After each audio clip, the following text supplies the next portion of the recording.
ETF index mutual funds నేర్చుకుని stock మార్కెట్లో రాణించాలనుకుంటున్నారా? వెంటనే ఈ నెంబర్కి కాల్ చేయండి.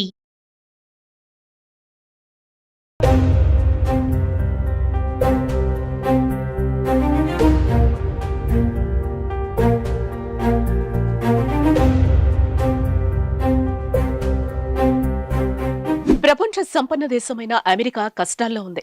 అక్కడ పారిశ్రామిక రంగం గడ్డు పరిస్థితులను ఎదుర్కొంటోంది. ఏంటి అమెరికాలో సంక్షోభమా అని మీరు అనుకోవచ్చు, కానీ ఇది నిజం. అమెరికాలో గత 2.5 దశాబ్దాల్లో ఎన్నడూ చూడనంత నిరుద్యోగ సంక్షోభం ఏర్పడింది. ఎన్నో ఆశలతో ఉన్నత చదువుల కోసం అక్కడికి వెళ్లిన వారిలో వేల మంది మాస్టర్ డిగ్రీని చేత పట్టుకుని రోడ్ల వెంట తిరగాల్సి వస్తోంది.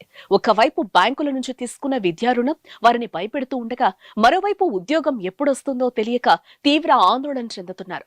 4-5 ఏళ్లుగా ఉద్యోగాలు చేస్తున్న వారిని కూడా సాఫ్ట్వేర్ కంపెనీలు తొలగిస్తున్నాయి. బాధితుల్లో చాలా మంది హోటళ్లలో, గ్యాస్ స్టేషన్లలో పనిచేస్తూ మరో ఉద్యోగం సంపాదించుకోవడానికి పడరాని పాట్లు పడుతున్నారు.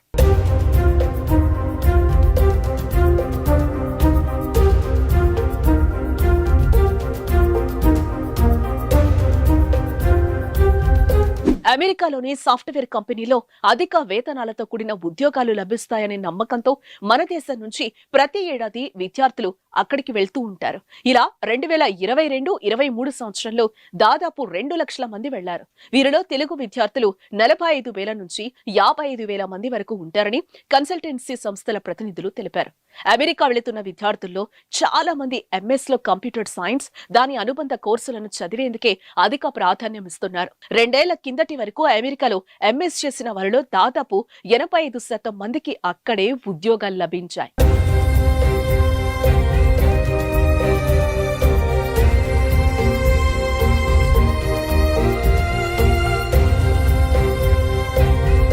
కోవిడ్ ప్రభావం 2020 సంవత్సరంలో మొదలై ఏడాదిన్నరకు పైగా కొనసాగింది.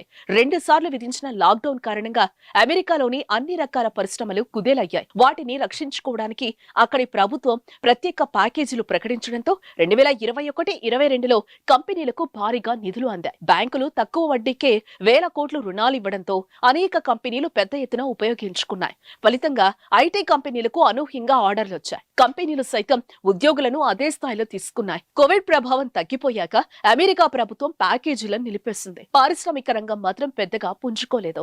లాక్డౌన్ సమయంలో వివిధ సంస్థలు వ్యక్తులకిచ్చిన రుణాలు తిరిగి వసూలు కాకపోవడంతో బ్యాంకులు కూడా ఆర్థిక ఇబ్బందులు ఎదుర్కొన్నాయి.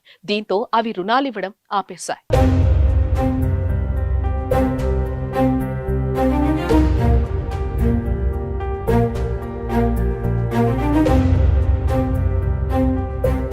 అప్పటిదాకా 3-4% వరకున్న వడ్డీ రేటును గరిష్టంగా 8% పెంచేశాయి. అమెరికా చరిత్రలో వడ్డీ రేట్లు ఎప్పుడూ ఇంత ఎక్కువగా లేవని ఆ దేశస్థులు చెప్తున్నారు. దీని ప్రభావం పారిశ్రామిక రంగంపై గట్టిగా పడింది.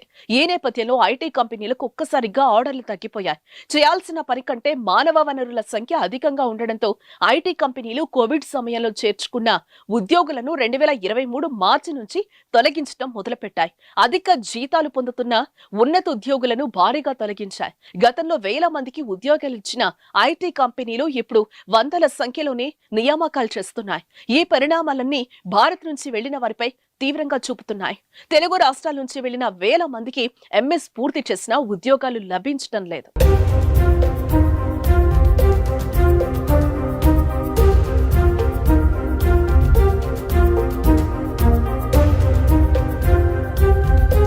అమెరికాలోని నిబంధనల ప్రకారం ఆ దేశంలో ఎంఎస్ పూర్తి చేసిన వెంటనే సంబంధిత యూనివర్సిటీ విద్యార్థి పేరిట OPT I-20 optional practical training ని విడుదల చేస్తుంది.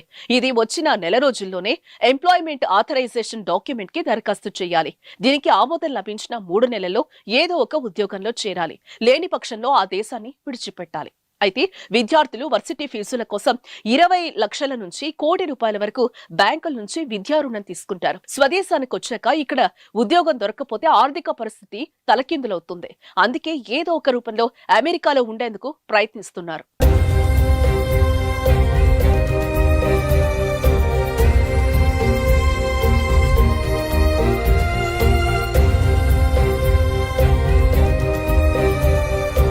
అయితే కొందరు ఎంఎస్ పూర్తి కాకుండా ఉండటానికి 1-2 సబ్జెక్టులను అలానే వదిలేస్తున్నారు.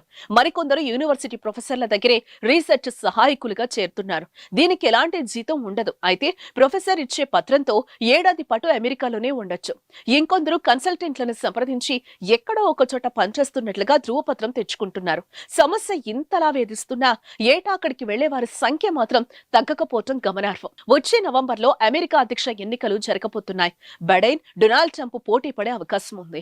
కొత్త ప్రభుత్వం వచ్చాక పారిశ్రామిక రంగానికి తోడ్పాటు ఇస్తేనే పరిస్థితిలో మార్పు వస్తుందని నిపుణులు అభిప్రాయపడుతున్నారు. గతంలో ట్రంప్ ఇలాంటి తోడ్పాటు ఇచ్చారని, ఎన్నికల్లో ఆయన గెలిస్తే పారిశ్రామిక రంగానికి మరోసారి చేయూతనిస్తారన్న ఆశాభావం వ్యక్తమవుతుంది. మరి రానున్న అమెరికా అధ్యక్ష ఎన్నికల తర్వాత ఏమన్నా మార్పు ఉంటుందేమో వేచి చూడాల్సింది.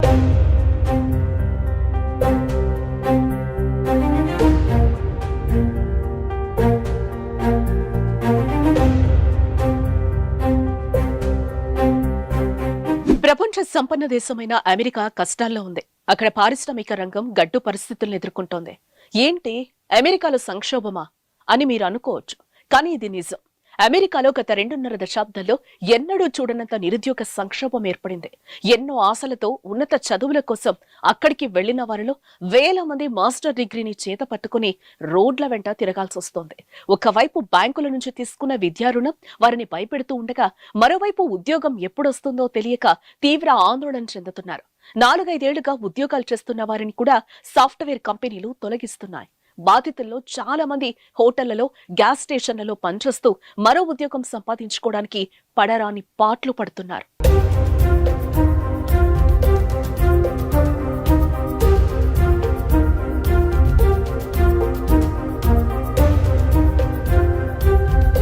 అమెరికాలోని సాఫ్ట్వేర్ కంపెనీలో అధిక వేతనాలతో కూడిన ఉద్యోగాలు లభిస్తాయనే నమ్మకంతో మన దేశం నుంచి ప్రతి ఏడాది విద్యార్థులు అక్కడికి వెళ్తూ ఉంటారు. ఇలా 2022-23 సంవత్సరంలో దాదాపు 2 లక్షల మంది వెళ్లారు. వీరిలో తెలుగు విద్యార్థులు 45,000 నుంచి 55,000 మంది వరకు ఉంటారని కన్సల్టెన్సీ సంస్థల ప్రతినిధులు తెలిపారు. అమెరికా వెళుతున్న విద్యార్థుల్లో చాలా మంది ఎంఎస్ లో కంప్యూటర్ సైన్స్, దాని అనుబంధ కోర్సులను చదివేందుకే అధిక ప్రాధాన్యం ఇస్తున్నారు. 2 ఏళ్ల కిందటి వరకు అమెరికాలో ఎంఎస్ చేసిన వారిలో దాదాపు 85% మందికి అక్కడే ఉద్యోగాలు లభించాయి.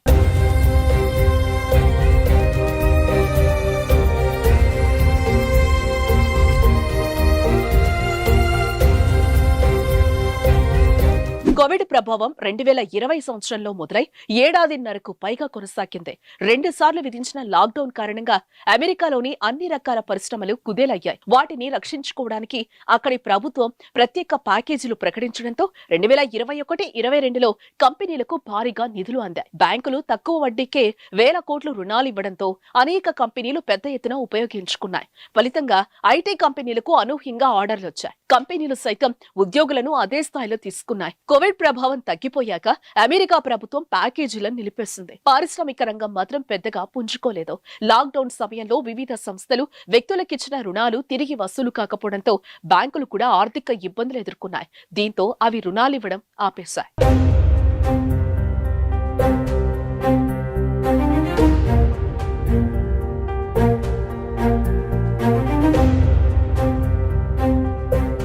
అప్పటిదాకా 3-4% వరకున్న వడ్డీ రేటును గరిష్టంగా 8% పెంచేశాయి.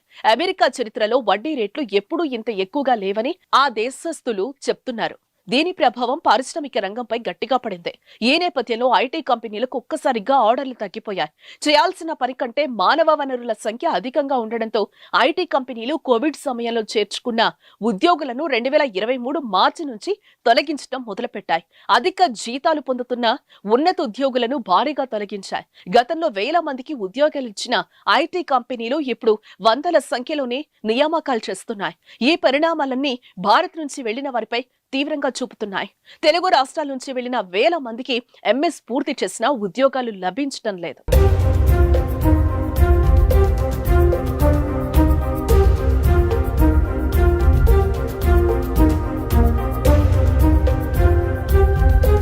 అమెరికాలోని నిబంధనల ప్రకారం ఆ దేశంలో ఎంఎస్ పూర్తి చేసిన వెంటనే సంబంధిత యూనివర్సిటీ విద్యార్థి పేరిట OPT I-20 optional practical training ని విడుదల చేస్తుంది.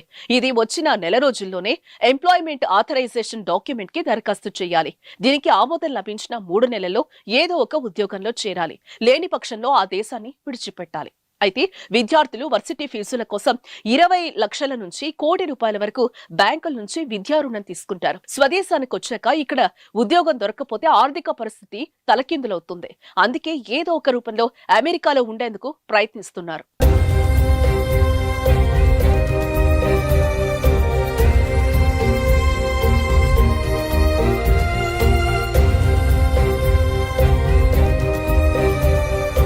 అయితే కొందరు ఎంఎస్ పూర్తి కాకుండా ఉండటానికి 1-2 సబ్జెక్టులను అలానే వదిలేస్తున్నారు. మరికొందరు యూనివర్సిటీ ప్రొఫెసర్ల దగ్గరే రీసెర్చ్ సహాయకులుగా చేరుతున్నారు. దీనికి ఎలాంటి జీతం ఉండదు. అయితే ప్రొఫెసర్ ఇచ్చే పత్రంతో ఏడాది పాటు అమెరికాలోనే ఉండొచ్చు. ఇంకొందరు కన్సల్టెంట్లను సంప్రదించి ఎక్కడో ఒక చోట పనిచేస్తున్నట్లుగా ధృవపత్రం తెచ్చుకుంటున్నారు. సమస్య ఇంతలా వేధిస్తున్నా ఏటా అక్కడికి వెళ్లే వారి సంఖ్య మాత్రం తగ్గకపోవటం గమనార్హం. వచ్చే నవంబర్లో అమెరికా అధ్యక్ష ఎన్నికలు జరగబోతున్నాయి. బైడెన్, డొనాల్డ్ ట్రంప్ పోటీ పడే అవకాశం ఉంది. కొత్త ప్రభుత్వం వచ్చాక పారిశ్రామిక రంగానికి తోడ్పాటు ఇస్తేనే పరిస్థితిలో మార్పు వస్తుందని నిపుణులు అభిప్రాయపడుతున్నారు. గతంలో ట్రంప్ ఇలాంటి తోడ్పాటు ఇచ్చారని, ఎన్నికల్లో ఆయన గెలిస్తే పారిశ్రామిక రంగానికి మరోసారి చేయూతనిస్తారన్న ఆశాభావం వ్యక్తమవుతుంది. మరి రానున్న అమెరికా అధ్యక్ష ఎన్నికల తర్వాత ఏమన్నా మార్పు ఉంటుందేమో వేచి చూడాల్సింది.